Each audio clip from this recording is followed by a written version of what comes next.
Bismillahirrahmanirrahim. Kita tahu bahwa Nabi Yahya alaihissalam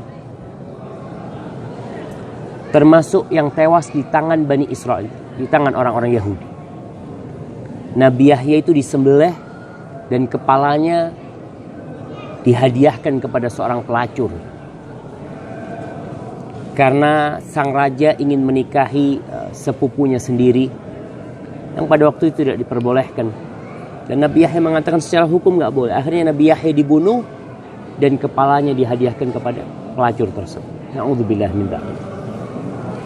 Dalam hadis riwayat Al-Harith Al-Ash'ari bahwa Nabi alaihi salatu wassalam berkata, "Innallaha amara Yahya bin Zakaria bi 5 kalimat an ya'mala bihinna wa ya'mura bani Israel an ya'malu bihinna wa innahu kada an yubti'a biha." Kata Nabi SAW, Allah memerintahkan kepada Nabi Yahya putra Zakaria dengan 5 perkara. Agar dia mengamalkan 5 perkara itu. Dia mengamalkan 5 perkara itu lalu menyuruh Bani Israel mengamalkan. Nabi Zakaria hampir saja terlambat menyampaikan itu. Beliau sudah mengamalkan, tapi menyampaikan belum. Akhirnya datang Nabi Isa alaihissalam.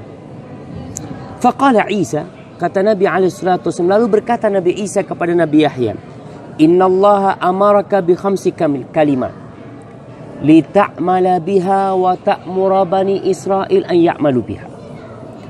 Wahai Yahya, kau ingat Allah memerintahkan kepadamu dengan 5 perkara agar kau amalkan dan agar engkau menyuruh Bani Israel mengamalkan. Fa imma an ta'murahum wa imma an amurahum. Kata Nabi Yahya, Nabi Isa alaihissalam, Yahya, kau ada pilihan, kau sampaikan atau aku yang nyampaikan. Karena Nabi Yahya tidak menyampaikan hal itu. Apa kata Nabi Yahya? Faqala Yahya, akhsha in sabaqtani biha an yukhsafa bi au u'adzab. Jangan, aku takut kalau engkau yang nyampaikan nanti, aku akan ditenggelamkan dalam bumi atau aku akan diazab oleh Allah Subhanahu wa taala. Gara-gara yang menyampaikan Nabi Isa alaihissalam. Padahal perintahnya buat siapa? Buat Nabi Yahya.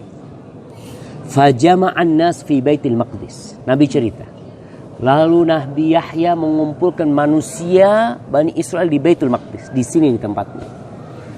Famtala al-masjid. Masjid ini full penuh. 14 hektar nih jamaah. Full penuh.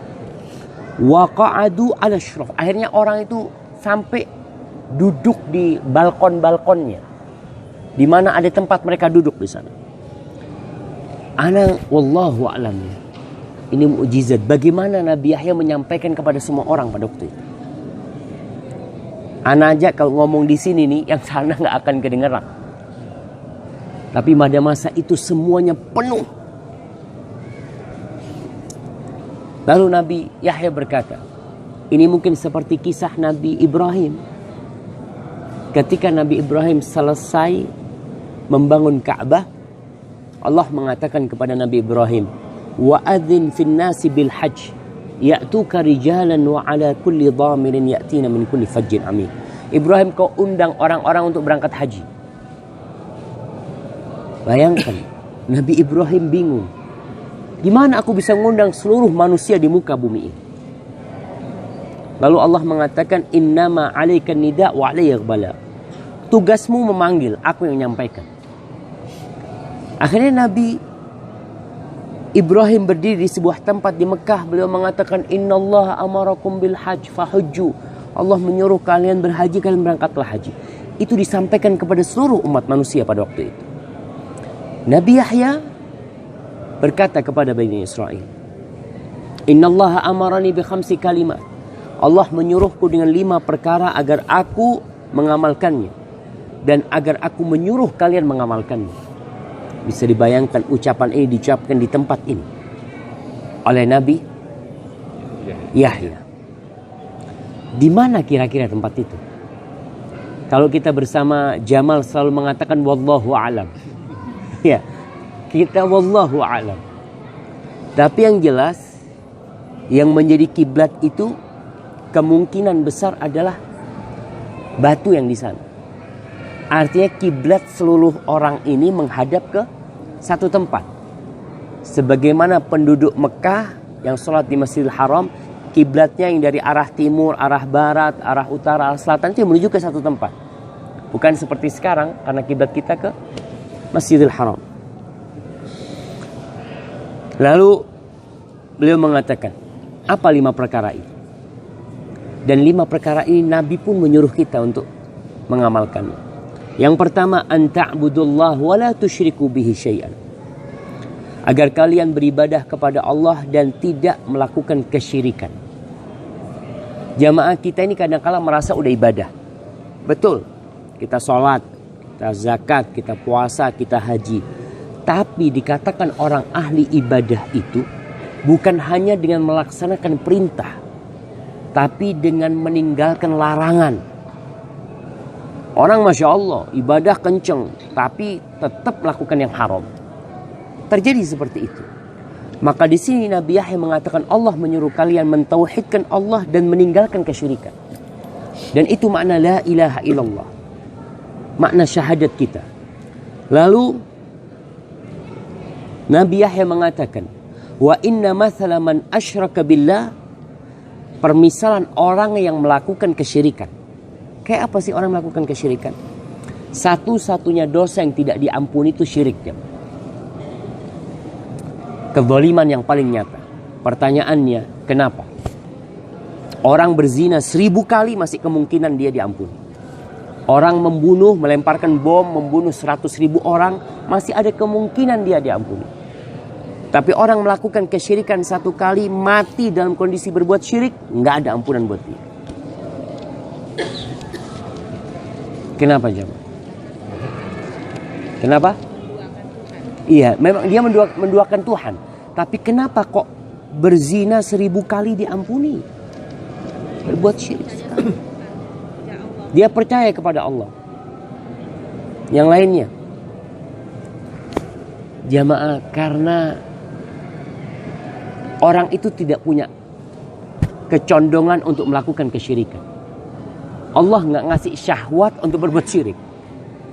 Tapi syahwat kepada wanita ada. Allah kasih tuh. Syahwat kepada harta ada. Syahwat kepada kekuasaan ada. Orang itu punya keinginan melakukan itu. Tapi orang ini nggak punya syahwat berbuat syirik, melakukan kesyirikan. Benar-benar kezaliman dia itu. Nggak ada dorongan untuk melakukan kesyirikan. Makanya Allah mengatakan inna syirka la zulmun adzim.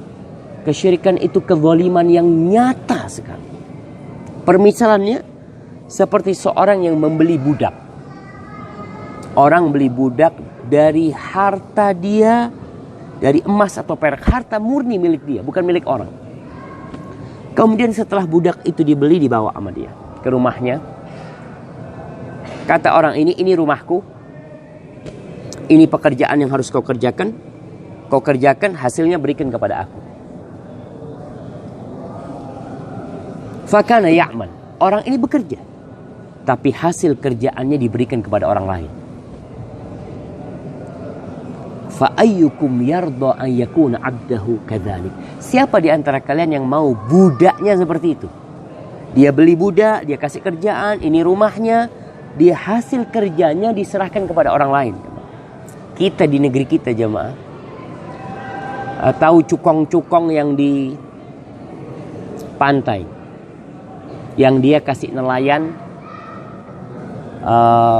perahu, kasih nelayan solar, lalu hasilnya dijual ke orang lain, terima nggak dia?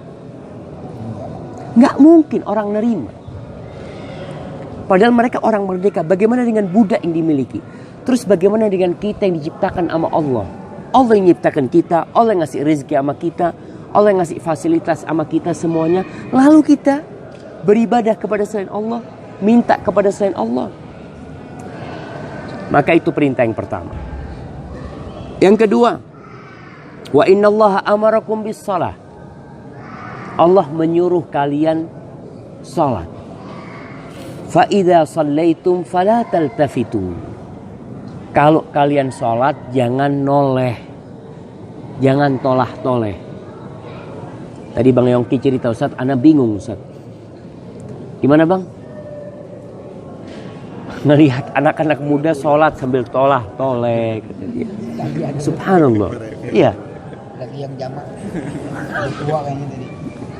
Iya, kadang-kadang di Masjid Nabawi itu ya, memang terus terang orang berangkat haji itu tidak selalu orang baik. Tapi biasanya orang yang mau baik. Karena ada sebagian jemaah haji itu sholat enggak. Anak ketemu sama jemaah haji, Ustaz, anak baru pertama sholat di sini. Ustaz. Iya. Jadi dia selama hidupnya itu jauh dari agama. Ketika bapaknya meninggal dapat warisan, dia takut. Warisannya buat berangkat haji sama dia. Dalam kondisi ilmunya masih sangat minim sekali seperti itu. Maka di sini Allah menyuruh kalian sholat. Fa idza shallaitum, kalau kalian sholat jangan tolah-toleh. Para ulama menyebutkan bahwasanya menoleh dalam sholat ini ada dua macam. Menoleh mata lahirnya atau menoleh mata hatinya. Ada orang yang mata lahirnya Masya Allah, nggak kemana-mana dia, pas di sini. Tapi dia ngitung ini, 1, 2, 3, itu kan enggak 4, modelnya apa ini ya, kata dia. Dia memang ada di situ, nggak tolah-toleh. Tapi mata hatinya kemana-mana. Maka jangan menoleh. Jadi larangan menoleh ini baik mata lahir atau mata hatinya. Fa innallah yansibu wajhahu liwajhi abdihi fi sholati. Allah itu menghadapkan wajahnya di wajah hambanya ketika dia sholat. Malam yaltafit, selama hambanya tidak menoleh. Artinya kita tatkala mengatakan Iyyaka na'budu wa iyyaka nasta'in, Allah tuh dengerin tuh. Allah tuh menghadap sebagaimana kita menghadap kepada Allah.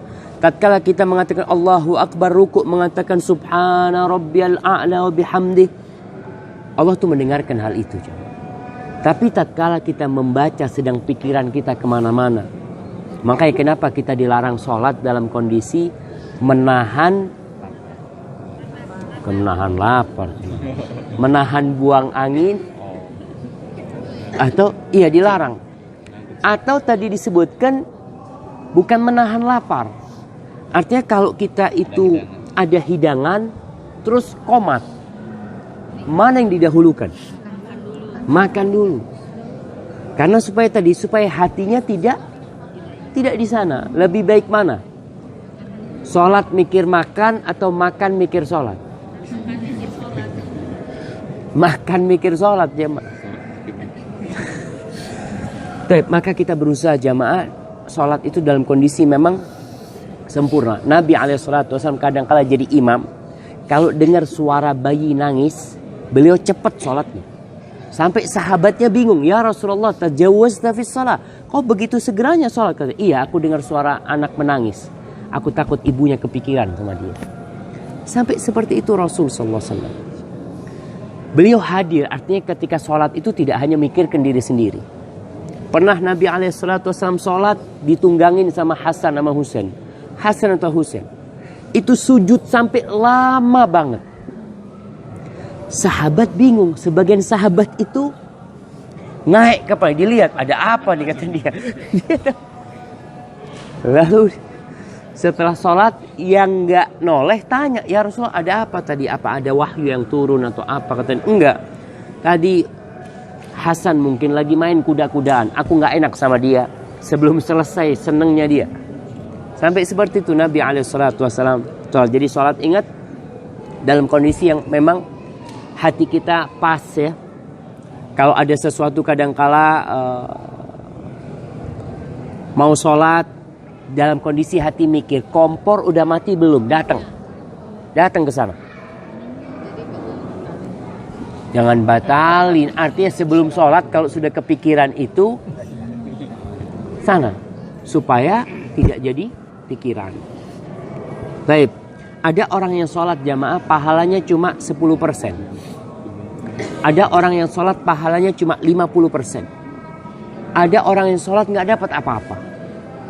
Orang itu mendapatkan pahala sholat sesuai dengan keberadaan akal dia dalam sholat. Artinya ada orang yang hanya ingat dengan sholat ketika Assalamualaikum. Imam Assalamualaikum, lagi sholat aneh. Assalamualaikum warahmatullah. Assalamualaikum. Jadi dari awal sampai akhir dia itu blank. Tanya, imamnya tadi baca apa? Kadang-kadang wallahu a'lam. Ya kalau Jamal ditanya di mana tempat buruk dulu wallahu a'lam, pantas. Ini imamnya baca tadi. Jadi nggak pantas dia mengatakan wallahu a'lam, tapi karena hatinya tidak sedang di situ. Itu perintah kedua. Perintah ketiga, wa amurakum bisyam. Aku memerintahkan kepada kalian untuk berpuasa. Fa inna mathala dzalika kamathali rajulin fi isabatin ma'ahu surratun fiha misk. Fa kulluhum yu'jabu aw yu'jibuhu rihuha. Aku suruh kalian sholat. Aku suruh kalian puasa. Permisalan orang yang puasa seperti apa? Kita lihat Nabi Yahya memberikan permisalan sesuai dengan perintah Allah. Karena orang itu dengan permisalan itu bisa memahami dengan akalnya. Tadi ada yang tanya sama anak, Ustaz, pahala itu kayak apa sih Ustaz? Iya. Manusia itu kan pahala tuh kayak apa sih? Dilipat gandakan 27 kali kayak apa? Rasulullah SAW kadang-kala memberikan permisalan kepada para sahabatnya.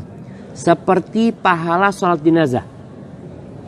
Orang yang sholat jenazah, kata Nabi SAW, dia akan mendapatkan mithlu qirat, seperti satu qirat. Para sahabat tanya, satu qirat itu kayak apa? Kayak apa jamaah? Kayak gunung Uhud. Jadi orang bisa bilang, oh pahalanya kayak gitu besarnya gitu. Sehingga dia semangat ibadah. Makanya nanti ketika kita di Medina, jangan lupa kalau lagi sholat fardu, zikir dulu. Tunggu, biasanya ada sholat jenazah. Kalau mau sholat sunnah setelah sholat jenazah. Tadi ada jenazah habis Jumatan. Ibu-ibu semua sholat jenazah. Nah, alhamdulillah pahalanya dapat satu qirat. Di sini Nabi Yahya mengatakan permisalan orang yang berpuasa seperti seorang lelaki yang berada di satu kelompok manusia. Orang ini punya satu wadah isinya misik. Parfum misik. Misik itu apa? Nah, misik itu di bahasa Indonesia apa terjemahannya? Kasturi. Kasturi? Minyak kasturi ya? Misik itu kasturi. Misik itu sebenarnya parfum yang dari nanahnya kijang. Jadi kijang itu kadangkala ada bisul di perutnya. Nah, di hutan kalau ada batu biasanya dia gosokkan ke batu itu, gatal dia itu. Dia gosokkan ke batu sampai keluar minyaknya. Itu misik jemaah. Kita nggak kebayang baunya misik nih. Misik itu satu tula itu mungkin 4 mili ya, atau 8 mili. 8 mili. Anda masih ingat Syekh di kelas jelaskan harganya 11.000 real. 11.000 real itu kira-kira sekarang berapa? Ya, sekarang 3.800. 38 juta. 40 juta. 40 juta, 8 mili 40 juta jemaah. Itu parfum wangi sekali. Orang yang puasa seperti orang yang punya misik. Itu orang di sekitarnya pada terkagum-kagum dengan aromanya. Wa inna rihas saim, bau mulutnya orang yang puasa itu lebih baik di sisi Allah daripada misik. Maka kita kalau puasa paling tidak mengharap bau kita itu Allah suka sama bau kita. Dan orang yang puasa akan banyak terhalang dari banyak kemaksiatan. Dia lelah, dia capek, akhirnya kerjanya ngaji, kerjanya tiduran. Sampai ada istilah tidurnya orang puasa ibadah. Enggak benar tuh jemaah.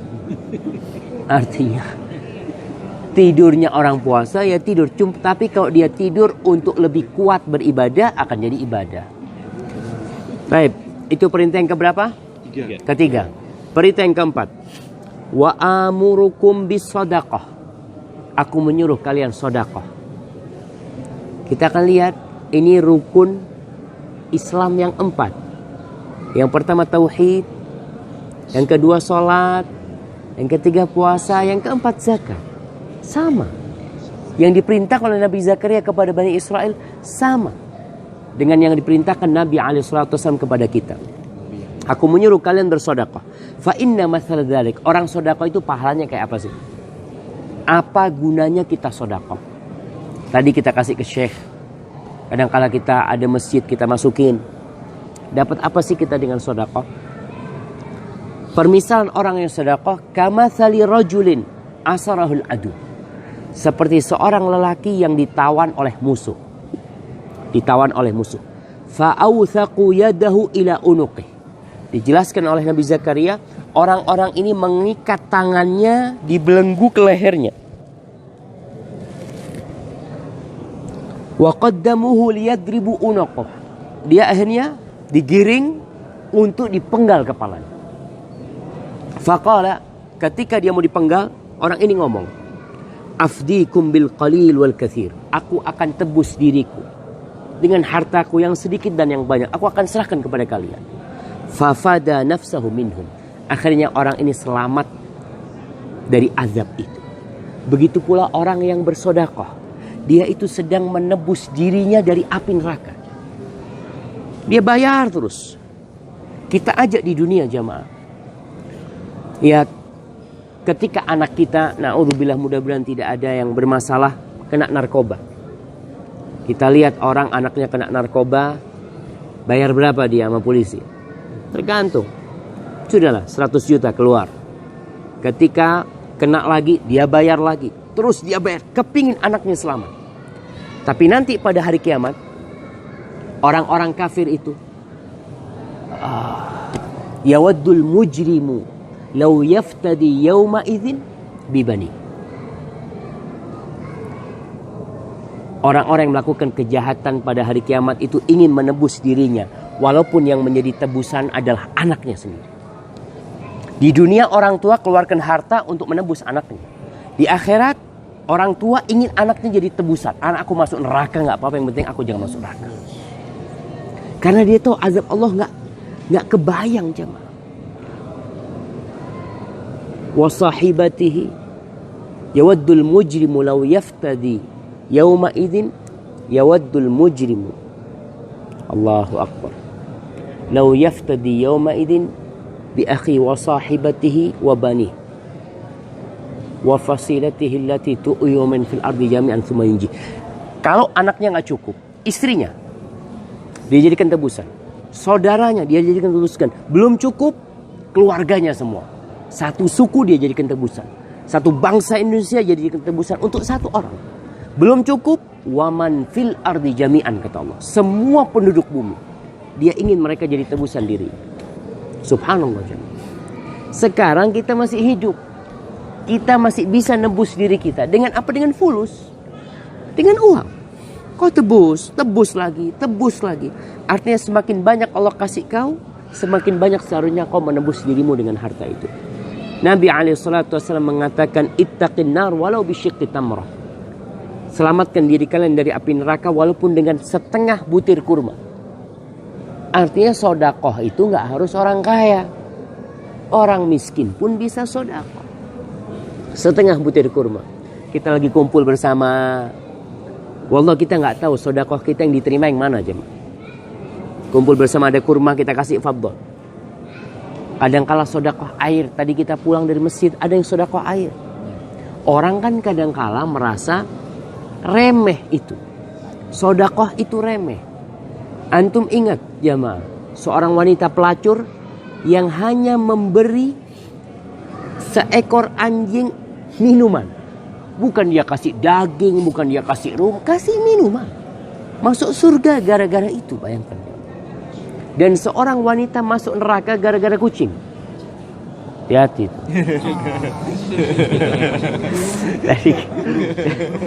Nah, nanti diurus ya. Ingat gara-gara kucing jemaah. Ada seorang wanita piara kucing, bukan piara kucing dia. Ada kucing nakal atau gimana dia kurung. Habasatha. Nih kucing nggak dikasih makan. Dan juga tidak dilepas. Akhirnya mati itu kucing. Perempuan ini masuk neraka gara-gara seekor kucing. Kalau dia memang kita lihat di Indonesia, orang pada ngelihat semua, Bang. Di Indonesia orang kalau nggak suka sama kucingnya, jangan dikurung, buang. Dia akan bisa cari makan sendiri. Kau carikan tempat. Biasanya kita buang ke pasar ya. Dia bisa cari makan. Tapi kalau kau kurung karena kau marah atau kau piara, lalu kau tinggalkan mati itu kucing, kita akan bertanggung jawab. Maka hati-hati. Masuk. Kata Rasul SAW, neraka itu al-jannatu aqrabu ilaikum min syiraki na'lihi. Surga itu dekat sama kalian sedekat tali sandalnya kalian. Dekat banget tuh. Wan naru mithlul, neraka juga seperti itu. Sama-sama dekat. Sama-sama dekat. Maka ingat, kita tujuannya sedekah untuk menebus diri kita dari api neraka. Tebuslah jemaah. Karena harta yang dikumpulkan akan ditinggal. Lebih baik kita bawa mati. Tapi yang terakhir, wa amurakum, yang kelima nih, an tadhkurullah. Aku menyuruh kalian berzikir kepada Allah, mengingat Allah. Seperti apa orang yang berzikir? Fa inna mathala dzalika kamathali rajulin. Permisalan orang yang senantiasa berzikir itu seperti seorang yang dia dikejar-kejar oleh musuh. Dikejar-kejar oleh musuh. Dia lari, dikejar oleh musuh. Lalu dia datang ke sebuah benteng. Dan dia masuk ke sana menyelamatkan diri mereka dari musuh itu. Nabi Yahya mengatakan, kadzalikal abdu la yahrizu nafsahu minasyaitan atau la yuhrizu nafsahu minasyaitan illa bidzikrillah. Kita itu, seorang hamba tidak akan bisa menyelamatkan dirinya dari syaitan kecuali dengan zikir. Kita rasakan jemaah, kalau kita lagi kenceng zikirnya, iman naik. Kita digoda ini itu kenceng tuh, zikirnya insya Allah selamat. Tapi kalau zikirnya berkurang, Allahu Akbar. Maka yang mana Fahad? Fahad. Fahad tanya sama anak. Kadang kalau saat iman itu terasa lagi down, ya lagi apa, perbanyak zikir. Perbanyak zikir. Minimal. Zikir yang minimal itu zikir yang bersambung dengan kegiatan. Seperti apa? Mau pakai baju ada doanya. Masuk toilet, baca doa. Keluar toilet, baca doa. Mau makan, baca doa. Jadi zikir-zikir yang apa istilahnya tuh? Rutin. Rutin artinya kita tidak duduk zikir mamanya. Enggak, kita memang ada zikir yang wajib. Sekarang kita doa masuk masjid apa? Bismillah wassalatu wassalam ala rasulillah. Allahumma gfir li dhunubi waftah li abwaba rahmatik. Kalau keluar, waftah li abwaba fadli. Kita kan berzikir. Kemudian kalau naik kendaraan, zikir. Keluar rumah, zikir. Masuk rumah, zikir. Mau tidur, zikir. Bangun tidur, zikir. Artinya paling tidak itu aja insya Allah sudah menyelamatkan kita. Tapi itu aja kadang-kala kelupaan gitu. Bagaimana kalau kita lebih banyak lagi? Maka usahakan lebih banyak lagi berzikirnya. Gunakan waktu-waktu yang bermanfaat untuk berzikir ya. Di antara zikir yang paling mulia adalah membaca Al-Quranul Karim. Membaca Al-Quran itu termasuk zikir. Maka gunakan waktu kita selama berada di Masjidil Aqsa ini. Dan sampai kita pulang untuk berzikir. Dan biasanya orang kalau pulang umroh, Masya Allah imannya naik, zikirnya banyak, dapat sepekan, mulai itu. Maka perlu dicas kembali. Hadza wallahu a'lam bishawab. Alhamdulillahi rabbil alamin.